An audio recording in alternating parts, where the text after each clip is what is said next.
Assalamualaikum warahmatullahi wabarakatuh. Jumpa kembali di channel Keluarga Misterius.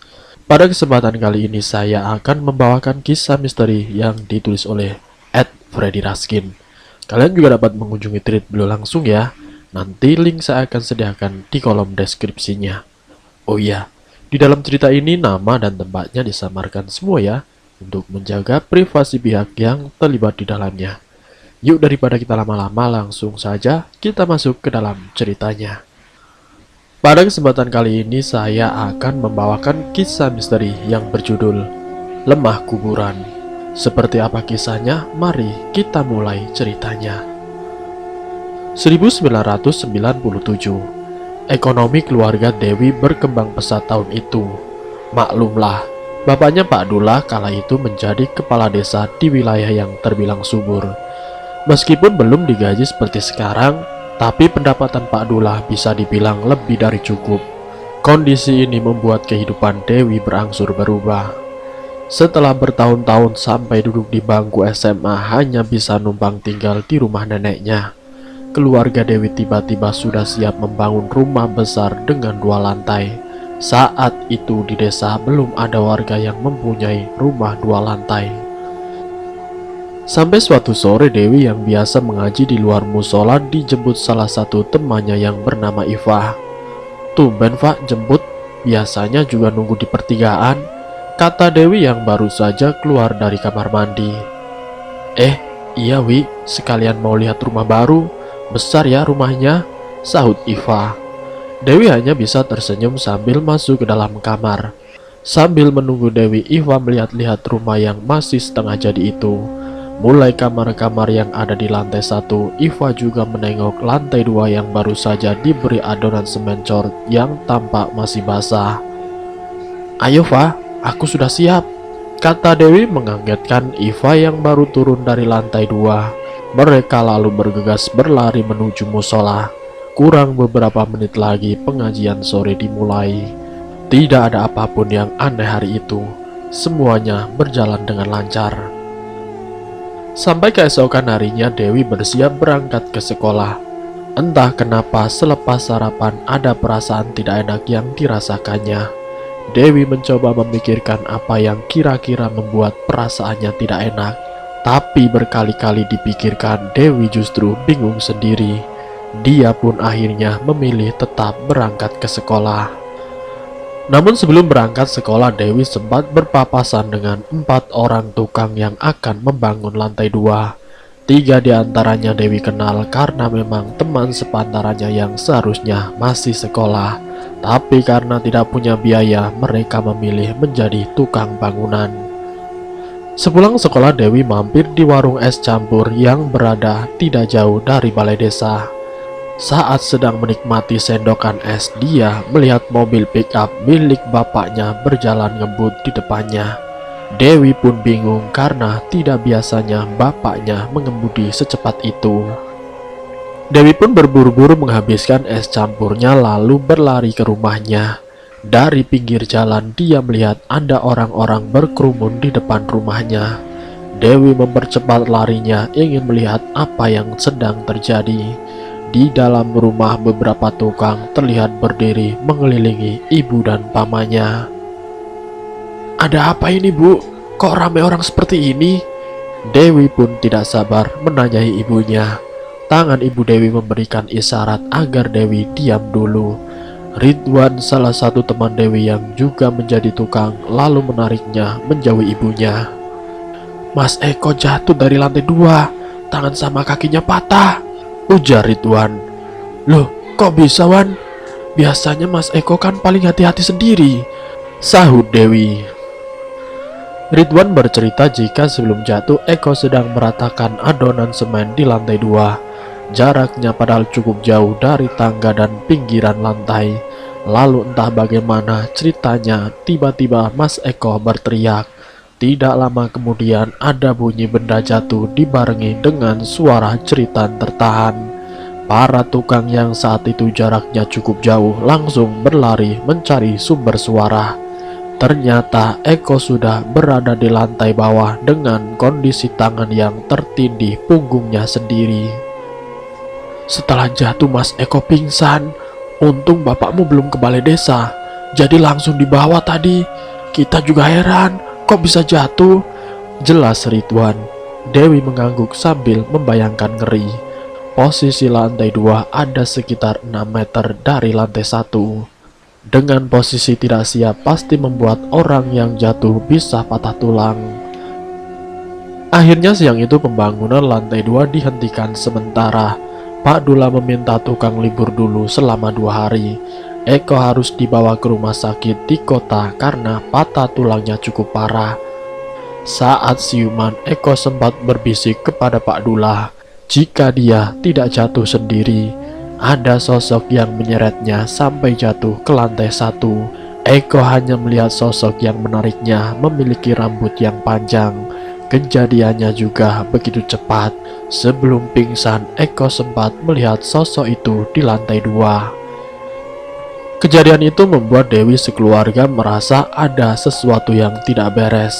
Padahal sebelum tingkat kedua rumah dibangun, keluarganya sempat mengadakan pengajian bersama para tetangga.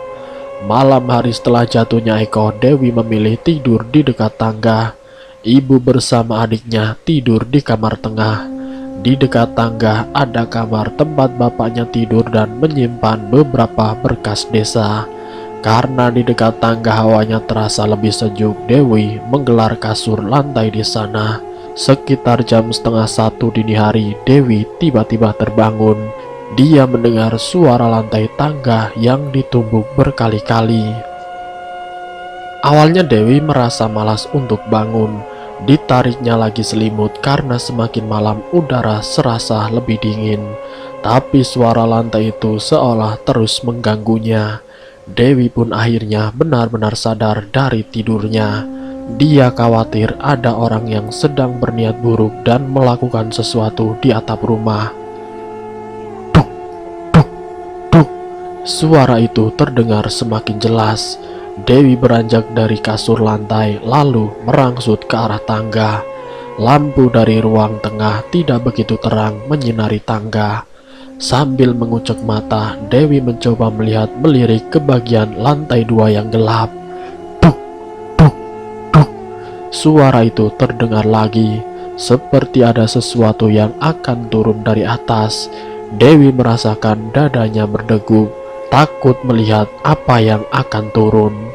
Sedikit kemudian, setengah tubuh pocong terlihat jelas turun dari lantai 2. Kakinya lusuh bercampur tanah.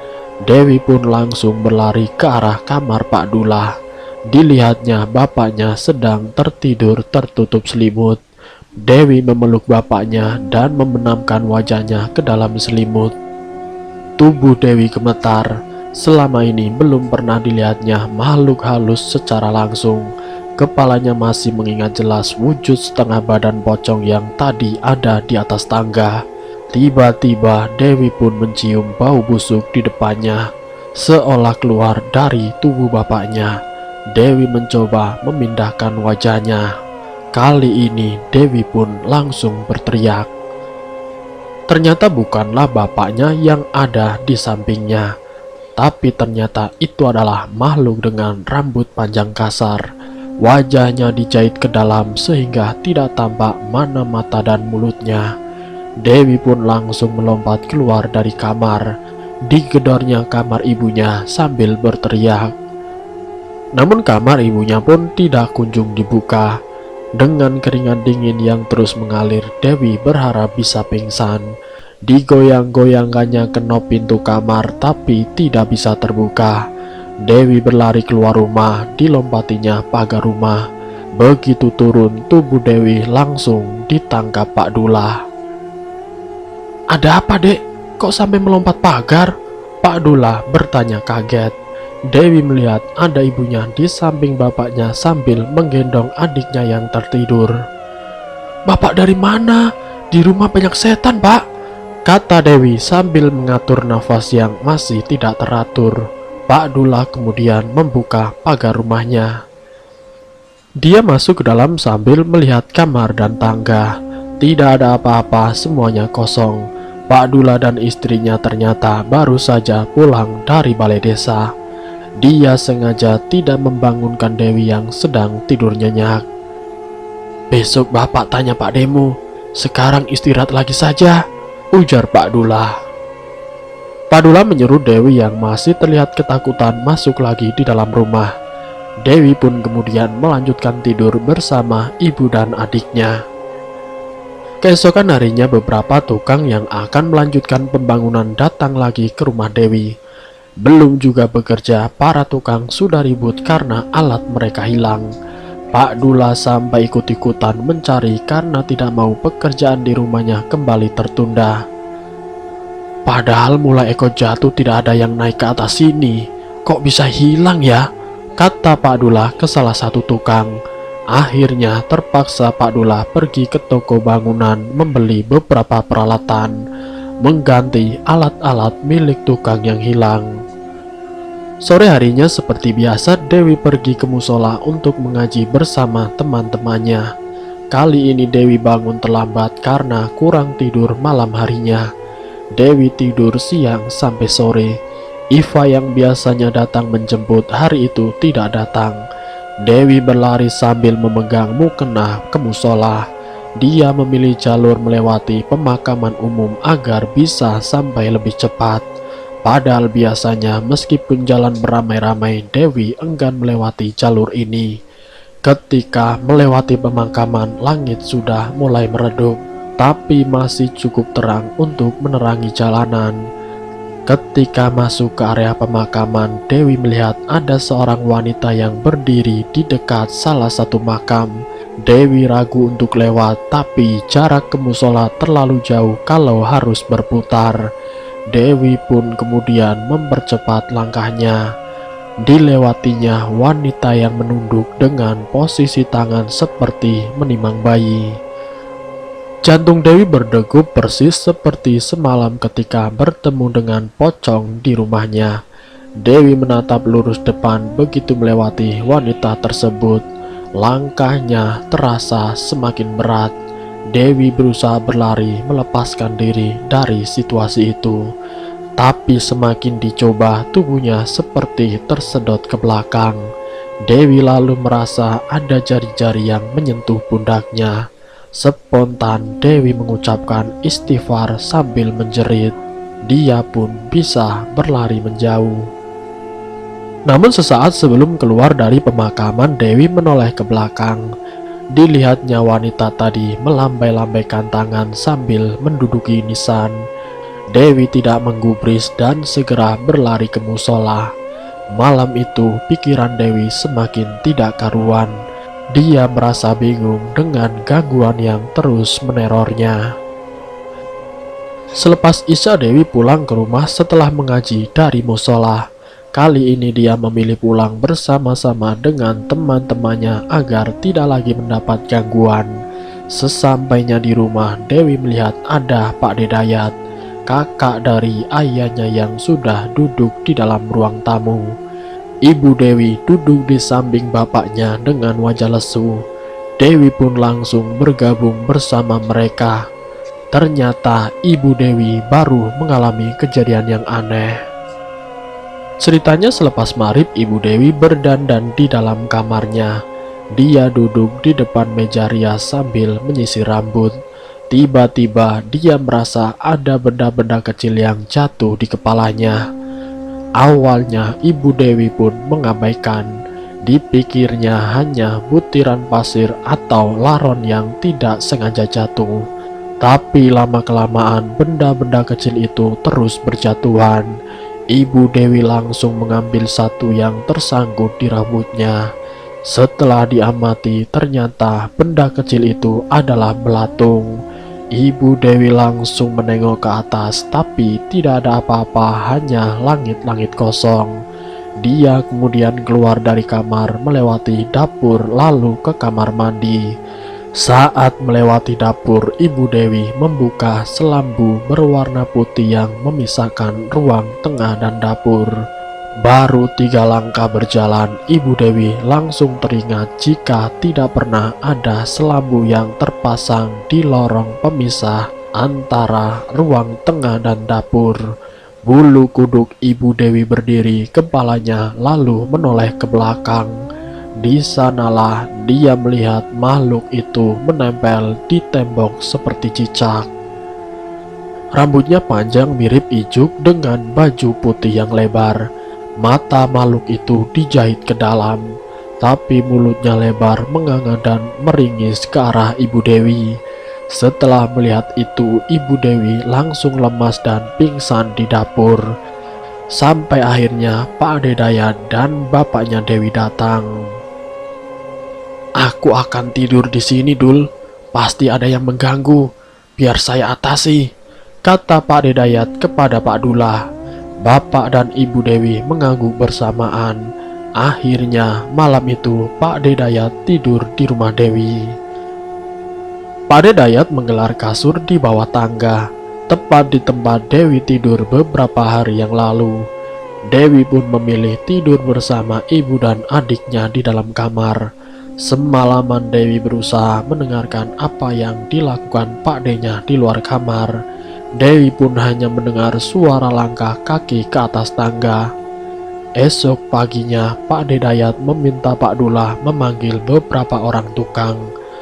Ada satu bagian di lantai 2 yang sudah ditandainya dengan tanda dari kapur melingkar. Dewi ikut melihat ke atas apa yang akan dilakukan Pak D-nya. Ternyata tukang-tukang itu diminta membongkar bagian yang ditandai. Mereka harus berusaha payah membongkar beton yang nyaris jadi sempurna. Setelah 2 jam diakali, akhirnya beton itu bisa dikerok. Pak D Dayat menunjukkan kepada Pak Dullah dan Dewi. Samar-samar ada kelopak bunga yang terlihat mengeras di bagian beton tersebut. Ternyata dari penerawangan Pak Ade Dayat, ada orang yang sengaja usil menaruh tanah kuburan di adonan cor lantai. Akibatnya lantai 2 rumah Dewi seolah menjadi daya tarik bagi makhluk-makhluk halus. Tapi Pak Ade Dayat tidak bisa menerka-nerka siapa yang meletakkan tanah kuburan di sana. Dia hanya meminta agar segera diadakan selamatan lagi, agar tempat yang sempat disumburi tanah kuburan itu tidak lagi bingit. Sedangkan sisa beton yang sempat diambil akhirnya dibuang Pak Dullah ke laut. Dan selesai. Itulah kisah misteri yang dialami oleh keluarga Dewi. Semoga kisah ini bisa menjadikan wawasan untuk kita semua, agar kita selalu waspada, dan semoga kita semua selalu dalam lindungan Allah Subhanahu wa Ta'ala. Ambil sisi positifnya dan buang jauh-jauh sisi negatifnya. Terima kasih untuk kalian yang sudah mampir di channel kami. Jika kalian tertarik dengan video kami, silahkan tekan tombol like, share, dan komen. Tekan subscribe untuk mengikuti video-video kami yang selanjutnya. Wassalamualaikum warahmatullahi wabarakatuh.